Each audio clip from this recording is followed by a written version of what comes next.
Sangha program. We are restarting our program after a break, and we are restarting with a new theme now. And the new theme is Lord Kapila Dev describing the beautiful form of the Supreme Lord. These are very beautiful verses from Srimad Bhagavatam. They come in Srimad Bhagavatam, Canto 3, Chapter 28, from verse 21 to 33. Today we have a very wonderful devotee who will be presenting these verses and sharing the realization. Today we have Abhay Charan Prabhu presenting with a new theme. Hare Krishna, Abhay Prabhu. Over to you. Hare Om Namo Bhagavate Vasudevaya. Om Namo Bhagavate Vasudevaya. Om Namo Bhagavate Vasudevaya. Hare Krishna devotees. Thanks everyone for giving me this opportunity. I'm starting right away because the number of verses are very high. I don't know how much we can cover, but I would like to speak a little bit on the different verses. So I will share my screen. Yes.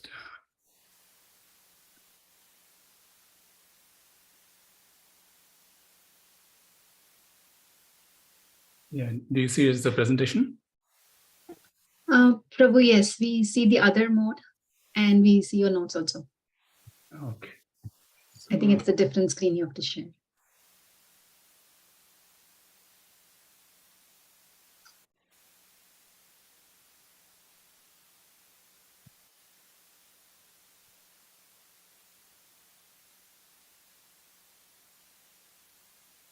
Is this better? Or this is the PPT we'll see. Okay. Sorry for that.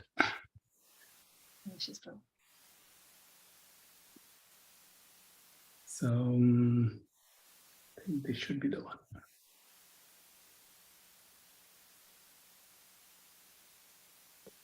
Yes, now it's perfect. Okay. 2 minute trial and errors. Okay. So I'll show I wanted to see the verses also.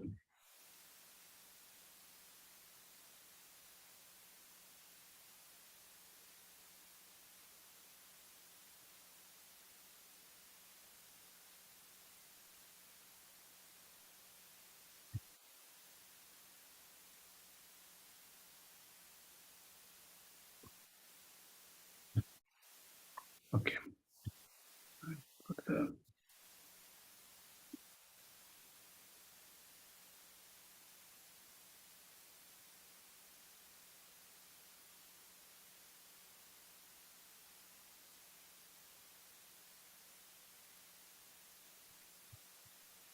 Okay.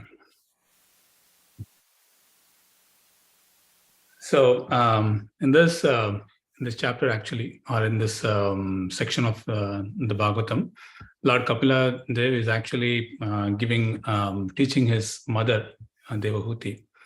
And in the previous chapter, the current chapter that we are planning to do is 28, and the previous chapter 27, Kapila Dev actually tells about the three Jnana Yoga, Ashtanga Yoga, and Bhakti Yoga.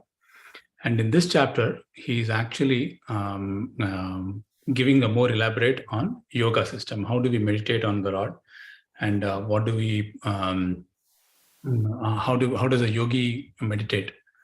So in this, the first stages are from 1 to 12 verses.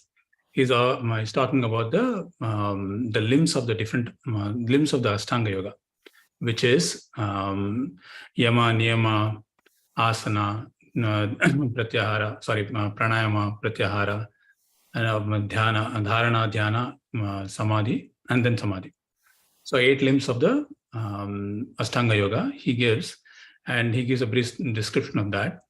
And then from verse 13 to 18, he gives more about the 5th stage, which is Dharana stage, where actually the yogi is meditating on the Lord. And then from the 19th verse and 33, he actually goes into more deeper, which is what we are going to study today, where it is meditating on the Lord's the different limbs of the Lord in more detail, in a more deeper meditation, and actually on the individual limbs of the Lord. This is how we are as bhakti yogis.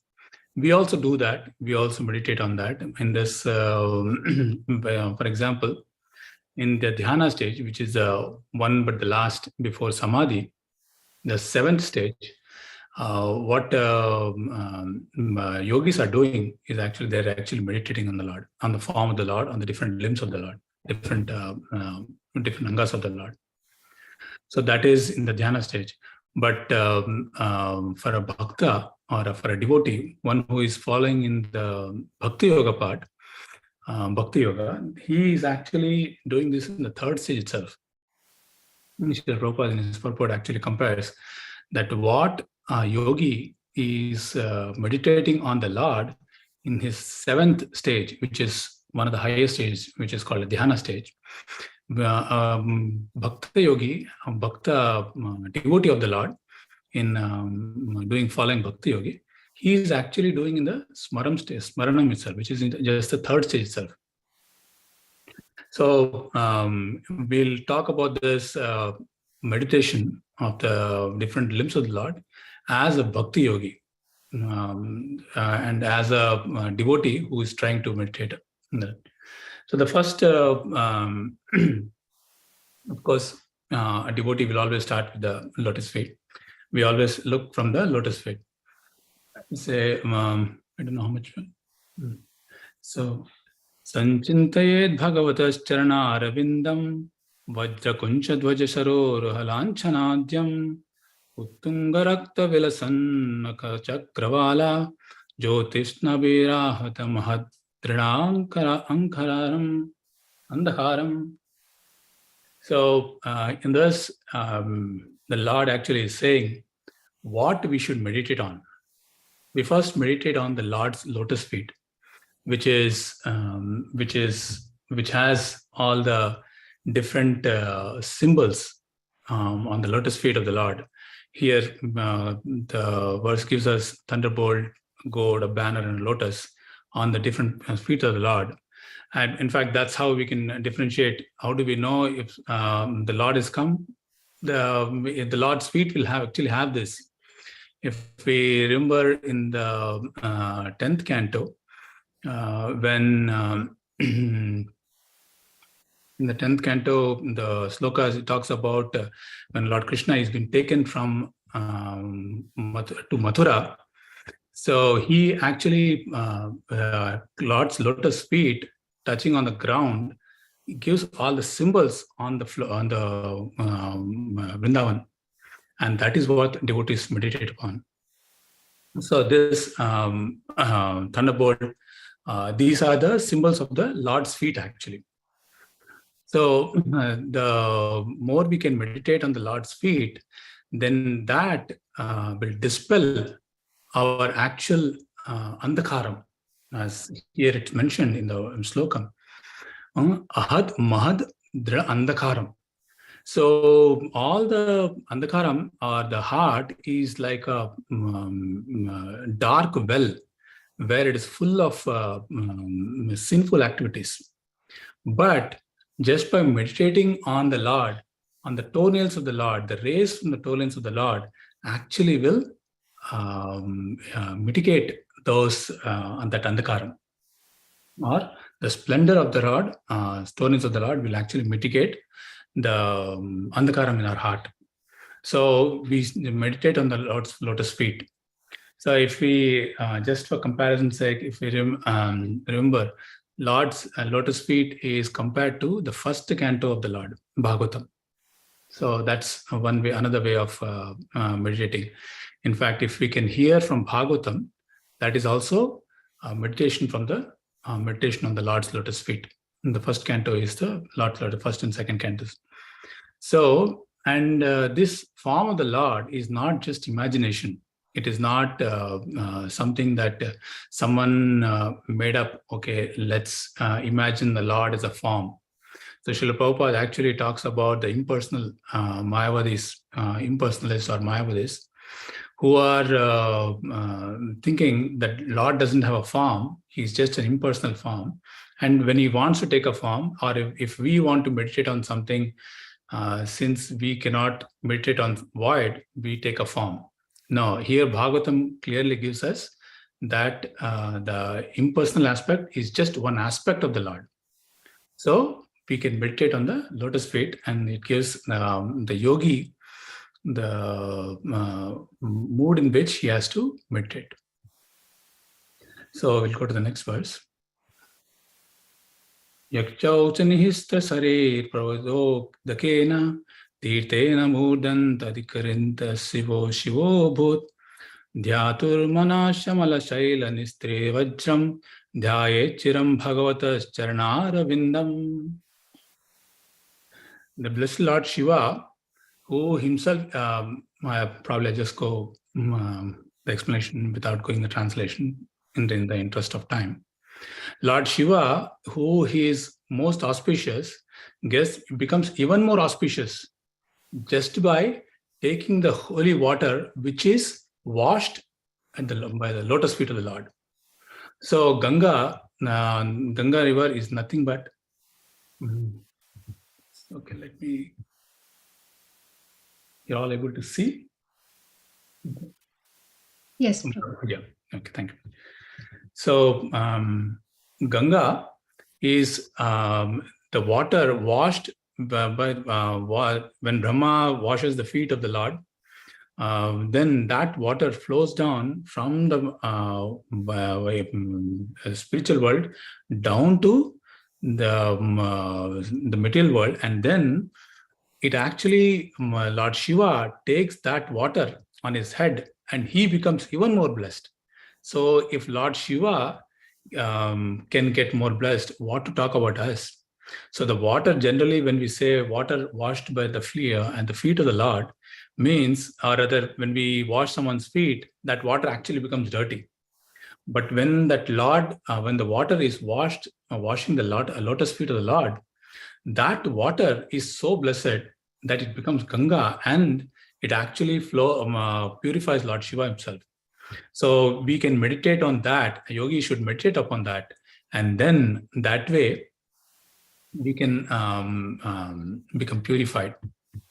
And so we'll go to the third verse. There's many points in this, but I'll just go through some of the things which I felt very important. Janudvayam jala jalochana jananya Lakshmaya khalasya suravandita vidhatu urvo nidhaya karapallavaro chisayat samlalitam hridi vibhora bhavasya kuryat. The yogi should fix his heart on the activities of the Lakshmi, the goddess of fortune. So goddess Lakshmi is meditated by all the suras, all the devotees of the Lord also.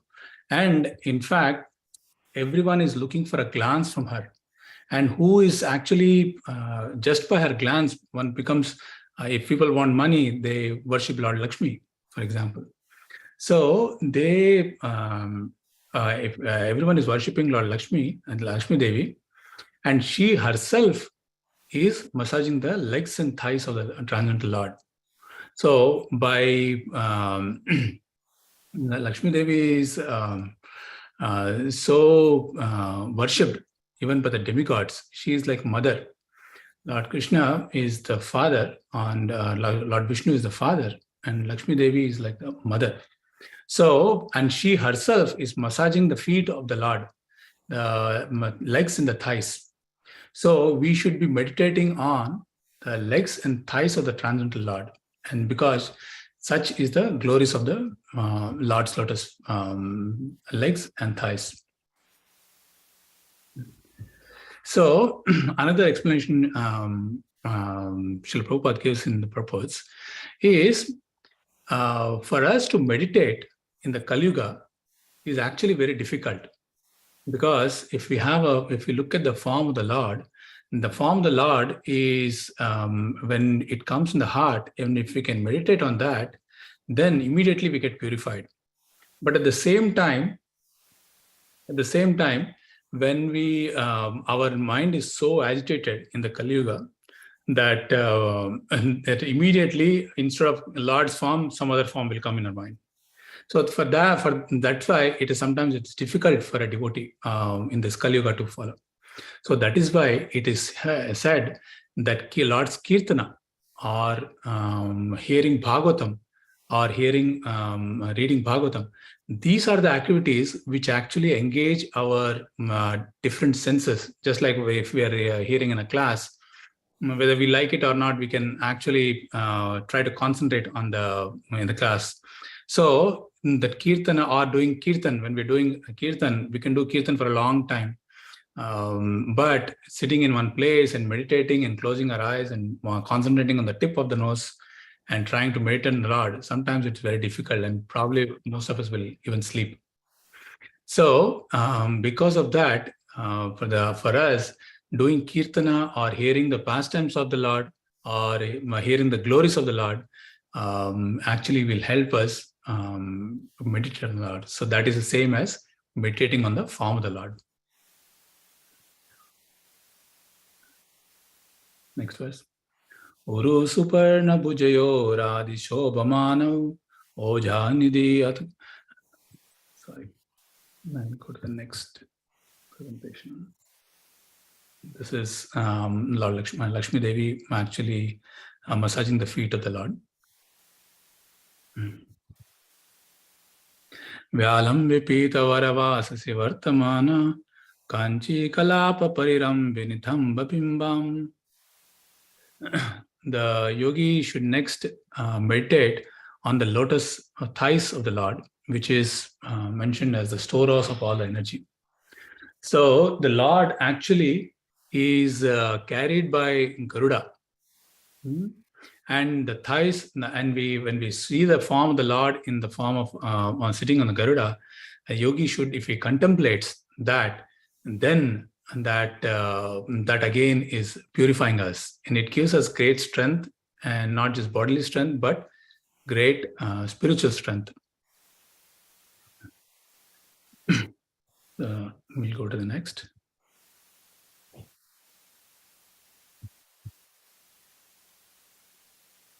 Nabi hridam bhuvana kosha gudorastham yatra atmayo nidishakam khila loka padmam Vyudam harin mani vishasanayo ramusya dhyaye dvayam vishadahara mayuka gauram. Then we meditate on the moon-like navel, which is the center from where the lotus flower in which Lord Brahma is born is actually emanates.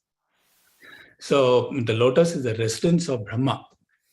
And he is the son of Lord Krishna, Vishnu, obviously. So in that sense, Lakshmi Devi, he becomes the mother of Lord Brahma. So, and the moon-like, the emeralds, which are actually adorning the Kaustuba gem, which is adorning the Lord, is actually sitting on the chest of on his Lord. And Srila Prabhupada actually compares these pearls are like, the devotees are like the pearls on the chest of the Lord, and which are actually decorating the chest of the Lord. And devotees are very close to the heart of the Lord. So, go to the next verse. Verse 26. Vakshodisasam rishabha mahavibhute umsam manonayana nivrittamadhanadam kantam cha kaustuva mane radibhushanartham kuryan manasya kila loka namaskritasya. Actually, the Kaustuba gem is actually in this picture that we are looking at, which hangs on the chest of the Lord. Here, actually, the Lord's, when we meditate on the Lord, on the Kaustuba gem, which is, in fact, this is where it's compared, the necklace, the pearls are compared to the devotees of the Lord. and who are sitting very close to the heart.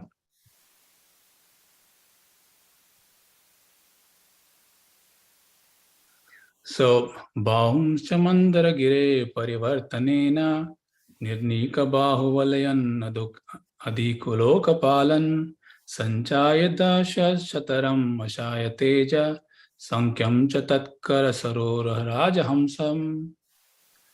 The yogi should further meditate upon the Lord's forearms, which are the source of all the powers of demigods, who controls the functions of material nature. So the Lord's arms, or the demigods, are compared to the arms of the Lord. And through the demigods, the Lord actually controls the material nature. Another point that here, and thus it's mentioned, where the Lord takes the Kurma Avtara form, where he is, then the yogi should concentrate on the polished ornaments which were burnished by Mount Mandara as it revolved. He should also duly contemplate the Lord's discus, the Sudarshan Chakra, which contains 1,000 spokes and dazzling luster, as well as a conch, which looks like a swan, is lotus-like palm. So the Lord in the form of Kurma, Srila Prabhupada mentioned the purport where he had a slight itch. He wanted to satisfy his itch on his back. So that Mandara hill, which we are looking, he's actually sitting on the Lord's back. And in the demons and the devatas, when they're churning, they're actually scratching the Lord's back. So in that way, and that Mandara was used to polish the ornaments. So we can imagine the Lord's glory, that Mount Mandara, which even the demigods and the Danavas or demons could not lift. That is just a small mountain which is sitting on him, which is polishing his ornaments. So another point. Kaumudikam bhagavato detam smareta digdam marati bhata shonita kardamena mala madhura vrata vraruta giro gupstam chaitasya tattvam amalam manimasya kanthe. So then here in this was the description of Kaumudiki, which is always smeared with the blood of the demons, Arati. Arati is actually talks about the enemies. There are two types of people. One is those who are Aratis, which are the demons, and others are devotees. So, also this verse talks about the garland that we can concentrate on the Lord. The garland on the neck of the Lord is always fresh, and it is even when a flower is plucked from the plant, then it loses its freshness. But in the spiritual world, the freshness always remains, and the bumblebees are always hovering around the garland of the Lord. In fact, this reminds me that once one devotee told me that whenever we see bumblebees, we can remember Krishna, because the bumblebees are always hovering around the garland of Krishna. So if we see a bumblebee, we can remember Krishna, that how they are always surrounding the garland of Krishna and making a nice sound. So that's, we can meditate on that. Bhrityanukampita dhyeha grihitamurte sanchintayed bhagavato vadanara vindam yad vishpuran makara kundala valgitena vidyotmala kalopolam udharanasham. Then we concentrate on the lotus-like contents of the Lord, who presents his different forms in the world out of compassion for the anxious devotees. His nose is prominent, and his clear cheeks are illuminated by the oscillation of his glittering alligator-shaped earrings. Here, if you remember, in Damodarastakam, it's Namamishwaram Sachidananda Rupam Lasat Kundalam Lasat Kundalam, which is the Lord's earrings. here I found a picture where the Lord's is shown as the earrings of the Lord, which is fish-like. So if we can concentrate on his nose, his cheeks, and the lotus-like countenance, lotus is compared to Lord is compared to lotus because that's the most beautiful thing that we see in this material world. So with that, I think we have a couple of verses, but in this time, I'll stop here. Okay, Mataji, I'll stop here because I think we'll go much over time then. I really wish there was more time, Prabhu. Yeah. Yeah, thank you, Prabhu. That was a very beautiful presentation, and you beautifully explained the different limbs of the Lord, and very nice images you put. So it was both the visual treat, and we got to hear you. You very nicely explained the different limbs, and especially you started with how what is the categories of the verses in this chapter and where it begins from. And then you explained about what we should meditate on and where we should start. And for each of the limbs, you told us like what is the significance of it. So I just remember I could just repeat the whole class. It was just so good. But I'll just say 2-3 points which I recollect. One, you said the lotus feet of the Lord is so beautiful, and the toenails will remove the darkness of our heart. And the Kastaba, which is very close to Lord's chest, is how compared to devotees are very close to Lord's heart.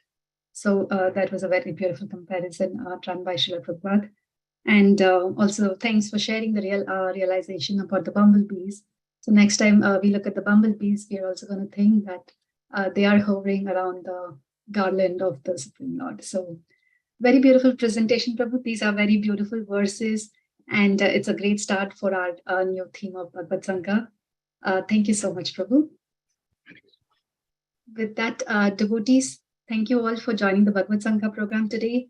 Please sign up for presenting these verses. This is an opportunity for us to read them and meditate upon the verse and share with all of us the realizations. With that, thank you for joining today. See you all next